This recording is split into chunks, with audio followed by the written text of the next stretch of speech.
I'm Mark Zaccaria. This is Common Sense, and we are now about halfway through our interview with Pat Rimoshytus. Pat runs Green Cross here in Rhode Island, and he is a caregiver and producer of medical marijuana products. Pat, thank you very much for taking time out today to talk to us. One of the things that's bound to impact your business or what's going on, and we talked a little bit about the dichotomy between legality and illegality, Massachusetts this November votes on legalization of recreational marijuana. Yes. If it passes, what kind of competition do you think that makes for you?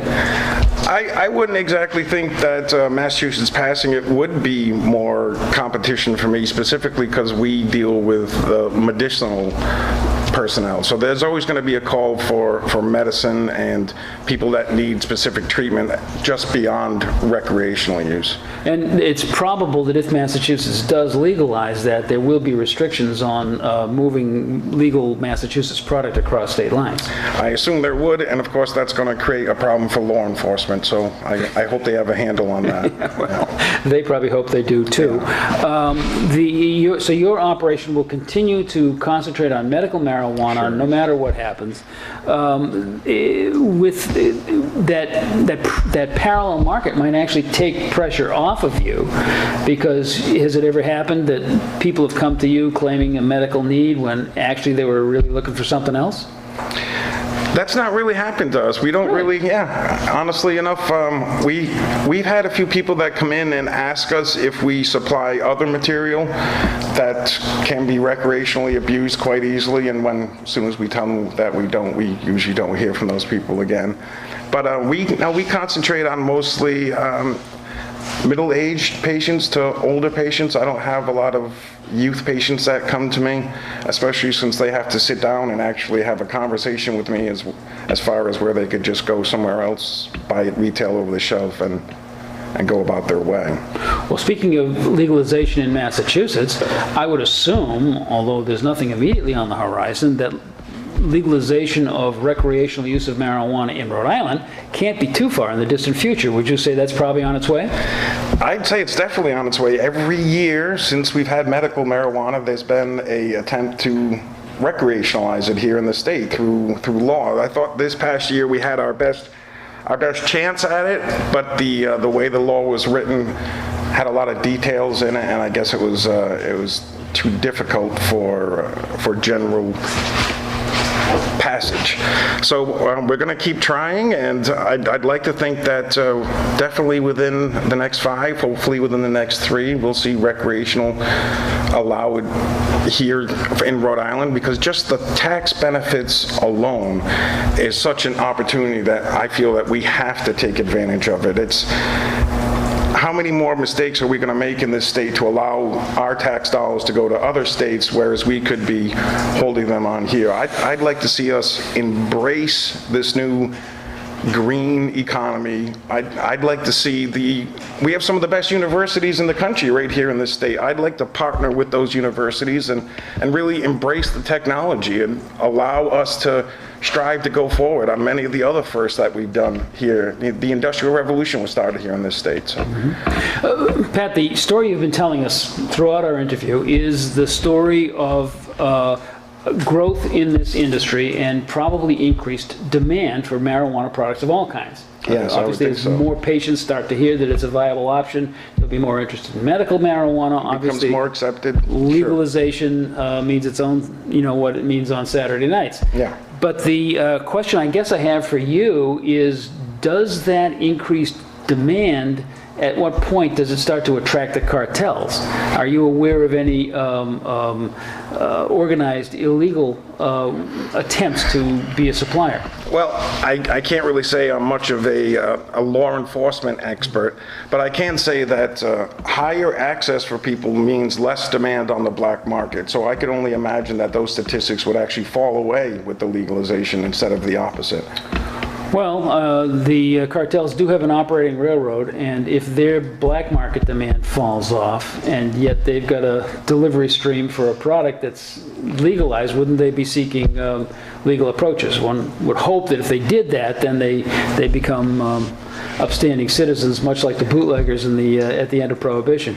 Well, I had to pass through hoops and go through regulations just like anyone else, so I assume if they could go under the microscope, then they're allowed to do business just like anyone else.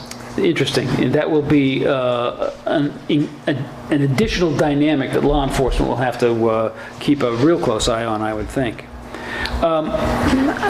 How will any additional legalization at the state level expose you to federal action? Do you think that this rule that you talked about earlier, that was it a congressional mandate that they can't expend any DEA funds in states where it's legal? It's part of the budget for the Department of Justice. Okay. So I'm not concerned with federal applications into my tiny little spot here in Rhode Island, which we go out of our way to make sure that we're within the law. Matter of fact, below the law at every time, so that we can't be even close to it. So. Okay, so then you think that the legal liabilities of what are increasingly becoming antiquated laws on marijuana is probably not a big problem for your business going forward? No, I don't see how it is. It's what we do is legal here in this state. It's only the federal government that classifies it as a Schedule I drug. And again, they're not allowed to enforce medical marijuana laws in states that have voted illegal. So I don't foresee the feds being a problem for me because we stay within the guidelines set forth by the state. Sounds good. Now, you also, sounds to me like your customer base at any given moment is kind of small. You only have 5 patients in your operation. No, I have 5 patients under myself. As I said at the beginning, this is a membership organization. So the more caregiver members we have, the more patients we can allow to be treated. Okay. 2 quick questions come to mind on that. In the event of legalization of recreational marijuana, will, in your opinion, medical marijuana prospects go first to the recreational market because they could probably go down the street and buy something and try it out, and in that way perhaps have a bad experience with it medically? Well, it's going to be everyone's option to do what they can. I would think that if they were actually ill and seeking medical treatment, that they should speak to a medical professional before they attempt a recreational use. Or if they're under medical care from traditional medicinal sources, then those sources would direct to you rather than the local head shop. I would think so, that people that are actually ill would seek out medicinal treatment more than they would recreational. That brings up another question, and we'll fill out this segment with it and maybe think about it in the break and come back to this too. But have you thought at all about product liability claims that might come your way as a result of people deciding after the fact that the products that they begged you for weren't exactly what they wanted, or something happened bad? Yeah, we've taken the time to go over that. There hasn't been a single case of a death related to marijuana, luckily.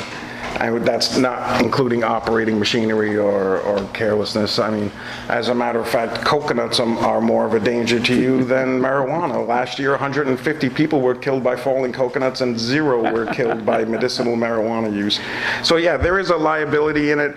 We have a waiver form that explains how they should use the medicine. They shouldn't operate machinery. They should keep it away from children. They're not allowed to resell it or give it to anyone else. So there's rules and regulations that bind them as an organization that they have to sign up for when they become a member. Pat, thank you very much. At that, ladies and gentlemen, we will take a break, but please join us for the final segment of this very interesting interview, right after somebody asks the question, "Are you kidding me?"